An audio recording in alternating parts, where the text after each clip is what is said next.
Okay, today we're learning about fractions. So we're going to start with fraction basics, and that's on page 436. Facts about fractions. A fraction is a part of a whole. When a whole is broken into parts, the parts are fractions of the whole. In other words, pieces or parts of the whole. The fraction is written with one number over another number. The top number is called a numerator, and the bottom number is called a denominator. And here's an example of a fraction for us. We have 1 out of 8. 1 is the numerator, 8 is the denominator. So there's one part out of 8 parts. Proper fractions are one type of fractions. They're one type. An example of a proper fraction is a pizza that's cut into 8 equal pieces. After dinner, only one piece is left. So that means 1 out of 8 slices or pieces of the pizza is left. And 7 out of the 8 slices of pizza were eaten, are gone. Okay, here's a picture for us that represents this example. Here are 8 slices of pizza that represents one whole. This is 8 out of 8. If 7 of those slices are eaten, then we have 1 slice out of the 8 left. That's the fraction we see here. And the blue represents what was eaten or taken. And that's 7 over 8. In the example above, the fractions 1 over 8 and 7 over 8 show part of one whole thing, which was the pizza. A fraction can also describe part of a group. And an example of that is Margot. She bought 4 apples. So that's what we're starting with. We know that's going to be the denominator. She ate 3 of those apples. So if I wanted to put that into a fraction, she ate 3 out of the 4 apples. And she saved 1 out of the 4 apples. Okay? So again, the numerator is the number of apples that were eaten, and the denominator in the fraction is the number of apples in the group, the total.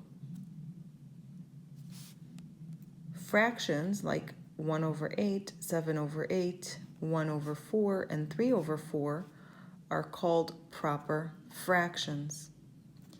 In a proper fraction, the numerator, which is the top number, is less than the denominator, the bottom number. A proper fraction has a value less than 1.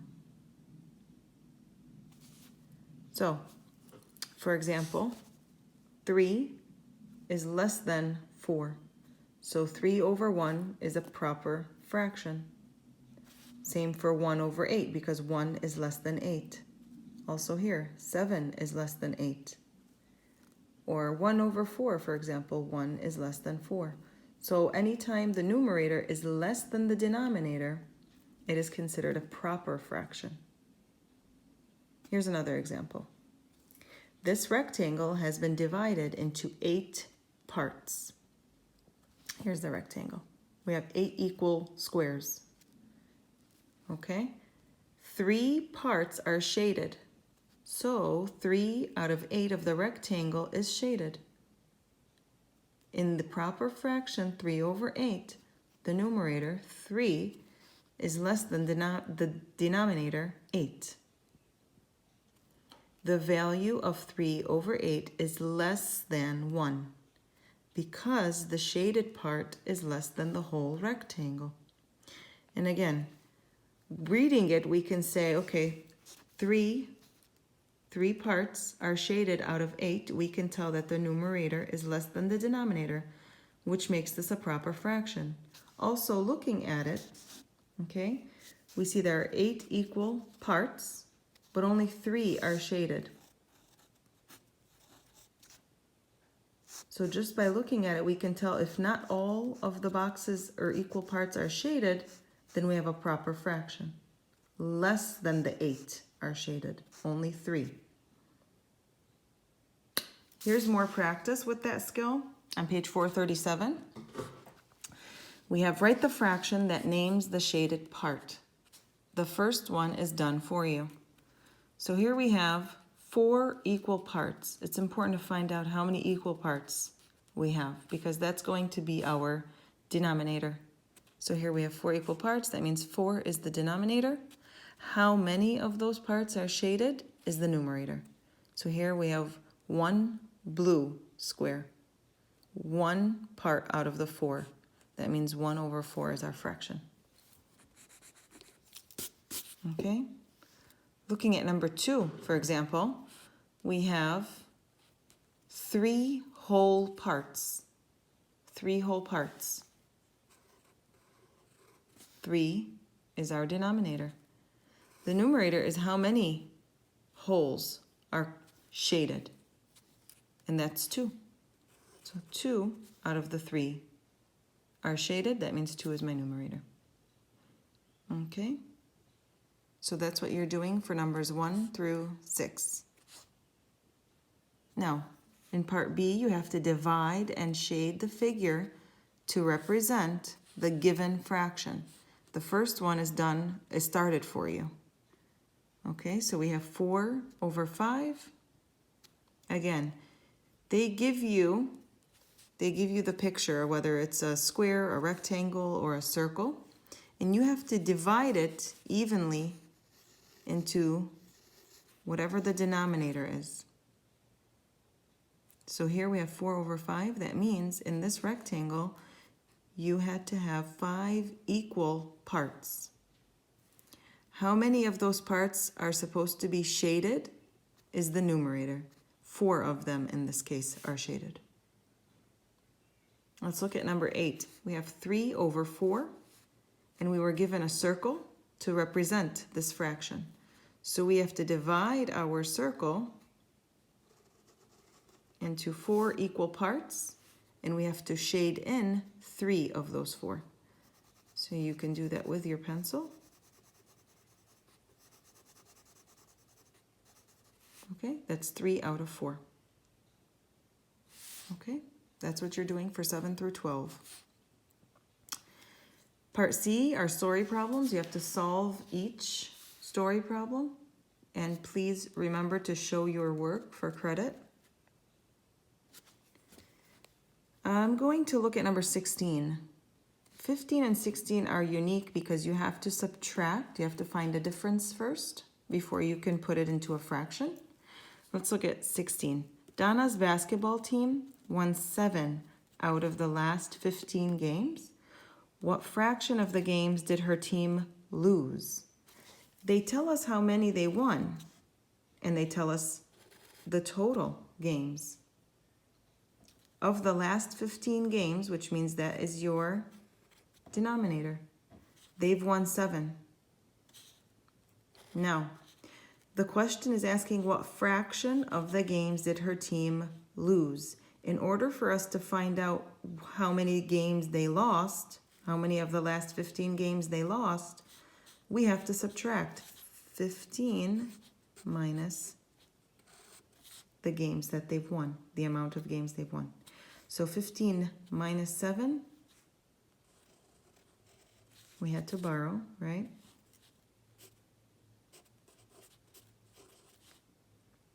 Fifteen minus 7 is 8, so 8 over 15 games were lost. Okay? You're going to please show your work for numbers 13, 14, 15, and 16. And then remember to send me a picture on Remind. Okay?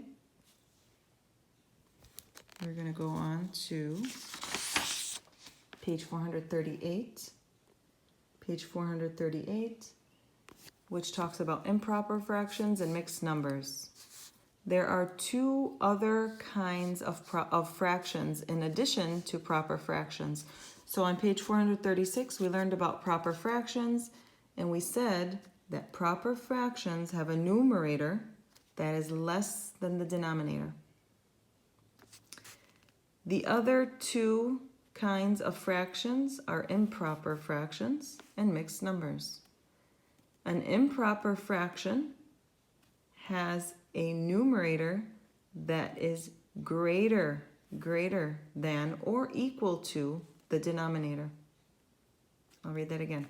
An improper fraction is when the numerator is greater than or equal to the denominator. So for example, fractions like 4 over 4, where they're equal, or 4 over 3, again the 4 is greater than the 3, or 3 over 2. 3 over 2, 3 is greater than the 2. Those are considered improper fractions because the numerator is greater than the denominator. The other type of fraction is called a mixed number. A mixed number has a whole number before it and then a fraction. Okay?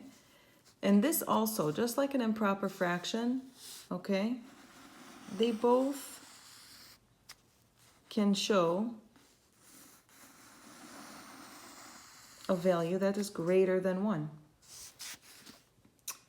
A mixed number is the sum of a whole number and a proper fraction. Remember, the sum is an answer to an addition problem. So it's the sum of a whole number and a proper fraction. Fractions such as 1 1/2, 2 1/6, and 3 3/4 are examples of mixed numbers. We have the whole number again in the beginning, in the front of the fraction, and the fraction itself is a proper fraction with the numerator being less than the denominator. Improper fractions can be written as mixed numbers. Each of the 4 squares below has been divided into 4 parts. The shaded part can be called 13 out of 4. Again, that's an improper fraction because 13 is greater than 4. The numerator is greater than the denominator. That's an improper fraction. Or 3 1/4, which is a mixed number. Again, we have our whole number and a proper fraction. That's called a mixed number. So again, here they show it to us in picture form. We have, again, it tells us we have 4 squares, and each one is divided into 4 equal parts. So how many of those equal parts have been shaded? 13 out of 4 equal parts. That means 4, I got to turn this improper fraction to a mixed number by dividing. So again, we're dividing. How many times can 4 go into 13? So we know 4 cannot go into 1, so that's 0. 4 can go into 13. How many times? 3. 4 times 3 is 12. So we're going to subtract 12 from 13. We get 1. So this 3 became the whole number in the mixed number. And the remainder of 1 became the numerator of the mixed number. Notice that the denominator did not change. Okay.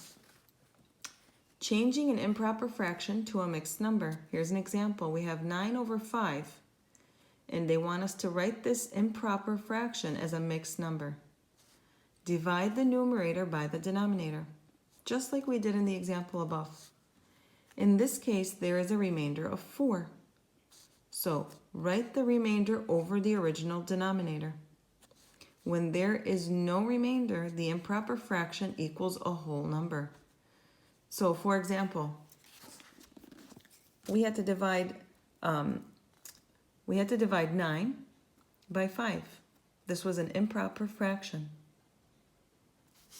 So we were told to make the improper fraction into a mixed number. And here they show us how they did that. We have 5 can go into 9 one time. 5 can go into 9 one time with 1 remaining. I'm sorry. 5 can go into 9 one time. We have 9 minus 5. That means the remainder is 4. 4. So this 4 became the numerator. The 5 stayed the same for the denominator. It did not change. And the number of times that the 5 can go into 9, which was 1, that became the whole number for the mixed number. Okay? The part here at the bottom that says when there is no remainder, the improper fraction equals a whole number. For example, if you had 8 over 4. 8 is greater than 4. The numerator is greater than the denominator. So that's an improper fraction. It can't stay this way. We want to turn it into a mixed number. But look, 4 can go into 8 2 times. And there is no remainder. So again, it's a whole number. That would be your answer. Okay? Changing a mixed number to an improper fraction. A mixed number can always be written as an improper fraction because both name a value greater than 1. Both of them are greater than 1, whether it's an improper fraction or a mixed number. For example, if you had to write 2 and 3 over 8 as an improper fraction, the way to do this would be to multiply 8, the denominator, multiply 8 by the whole number 2, and add the numerator. Now, 8 times 2 is 16. 16 plus 3 is 19. That makes 19 the numerator now.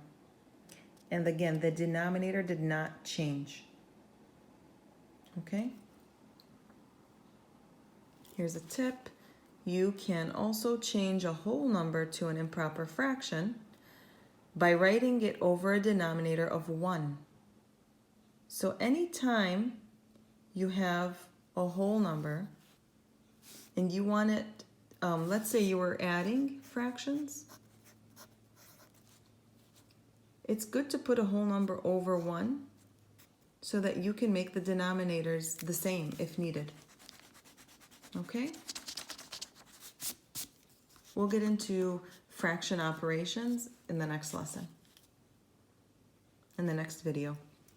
Okay, on the next page, we have on page 439, we have the skill practice here. Write the improper fraction and mixed number that name the shaded part.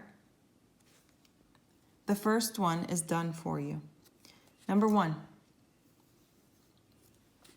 we have 2 wholes. Each whole is divided into 4 equal parts. So those 4 equal parts are the denominator. How many of those parts are shaded is the numerator. 5 parts are shaded. So 5 over 4 is the fraction. This is an improper fraction because the numerator is greater than the denominator. So in the directions, we were told to change it, write the improper fraction and mixed number that name the shaded part. Oh, we have to do both. So here's the improper fraction, and now I have to divide in order to get the mixed number. Okay, so again, we're dividing. How many times does 4 go into 5? Only once. 4 times 1 is 4. So 5 minus 4 is 1. Again, this is the whole number.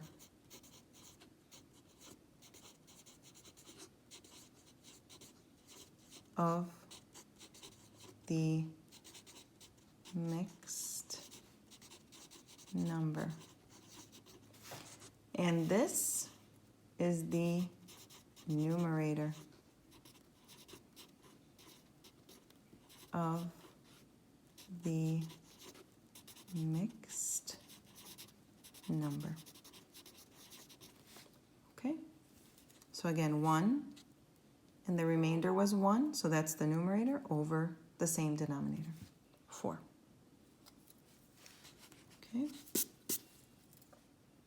let's look at number 2. Let's try number 2. We have 3 parts, 3 holes. Each hole is divided evenly into 2 parts. Each hole is divided evenly into 2 parts. So 2 is going to be our denominator. How many of those parts are shaded is the numerator. We have 1, 2, 3, 4, 5. Okay, that is my improper fraction. 5 is greater than 2. The numerator is greater than the denominator. That's our improper fraction. Done. Now our mixed number, we're going to divide just like we did up here. How many times does 2 go into 5? 2 times. 2 times 2 is 4. 5 minus 4 is 1. So again, that is my whole number for my mixed number. And then what's remaining is my new numerator over the same denominator. So that's my answer for the mixed number, 2 1/2. Okay, so you're going to do number 3 on your own. Part B says change each improper fraction to a whole or mixed number and show your work, please. Again, for credit, please show your work. The first one is done for you. So we have 7 over 4, which is an improper fraction. We're going to change that to a whole or a mixed number. So we're going to say, how many times does 4 go into 7? Only once without going over. So 4 times 1 is 4. 7 minus 4 is 3. So this 1 became our whole number in our mixed number, and the 3 became the numerator. And again, the denominator did not change. So again, that's what you are doing for 4 through 9 on this page. Please remember to show your work, just like they did for number 4. C says change each whole or mixed number to an improper fraction this time. So this time they give you the mixed number. They want to see if you can turn it into an improper fraction. And remember, it's the same as before. Always show your work, and the first one is done for you.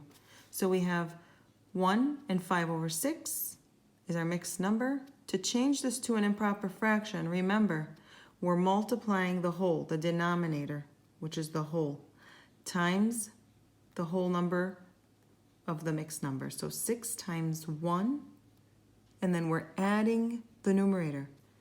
6 times 1 is 6, plus 5 is 11. And then that becomes my numerator over the same denominator, 6. And we're leaving it that way because that's an improper fraction and that's what they want. Okay? Here for number 12, we have just a whole number 7. So again, change each whole or mixed number to an improper fraction. We have here 7. Remember, 7 becomes 7 over 1. Any whole number is always over 1. Okay. For number 16 and 17, we have story problems. Okay, let's take a look at number 16. Katie is making banana bread and oatmeal cookies. The banana bread recipe calls for 2 cups of flour, and the cookie recipe calls for 1.5 cups of flour. Write an improper fraction to show the total amount of flour she needs. So we have 2 cups of flour plus 1.5 cups of flour. We have to add them because again it says what is show the total amount. That means addition. 2 plus 1.5 is 3.5. But this is only a mixed number. We need to write our answer as an improper fraction. Remember, the way to do that is to multiply the denominator by the whole number and then add the numerator. So 2 times 3 is 6 plus 1 is 7. And remember, the denominator does not change. Now we have a numerator that is greater than our denominator. This is now the improper fraction that they're looking for in the answer. Okay? We can say cups of flour. Okay, cups of flour. Now, remember to please show your work. Please show your work for these problems. Take a picture of the page when it's done and send it to me, please, on Remind. Okay. And then our last page today is equivalent fractions, and that's page 440, equivalent fractions. Different fractions can represent the same value. The shaded fraction bars shown below are equal. So we have we have two rectangles actually, and they're the same size, but they're divided differently.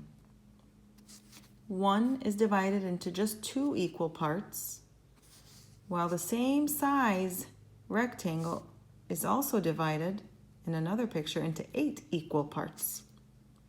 So that's where the fractions are different. Again, the size of these rectangles is the same, but one of them is divided into 2 equal parts and the other one is divided into 8 equal parts. So here, when it's divided into 2 equal parts, one of them only was shaded. That means the numerator is 1 over the denominator. How many total equal parts do we have? 2. In this rectangle, again, 8 equal parts, that's my denominator. How many of them were shaded? 4. And they are equal. Again, here we have 1/2 and 4/8 are different names for the same value. Fractions that name the same value are called equivalent fractions. They are equal. You can cross multiply to find if 2 fractions are equivalent. Multiply the numerator of each fraction by the denominator of the opposite or other fraction. The results are called cross products. If the cross products are equal, then the fractions are equivalent. So for example, here we have 6/8 and 3/4. And the question says, are those fractions equivalent fractions? The way to find out is to cross multiply. Again, we cross multiply by multiplying the numerator by the opposite denominator. 6 times 4 is 24. And here 3 times 8 is also 24. If the answers are the same, that means the fractions are equivalent.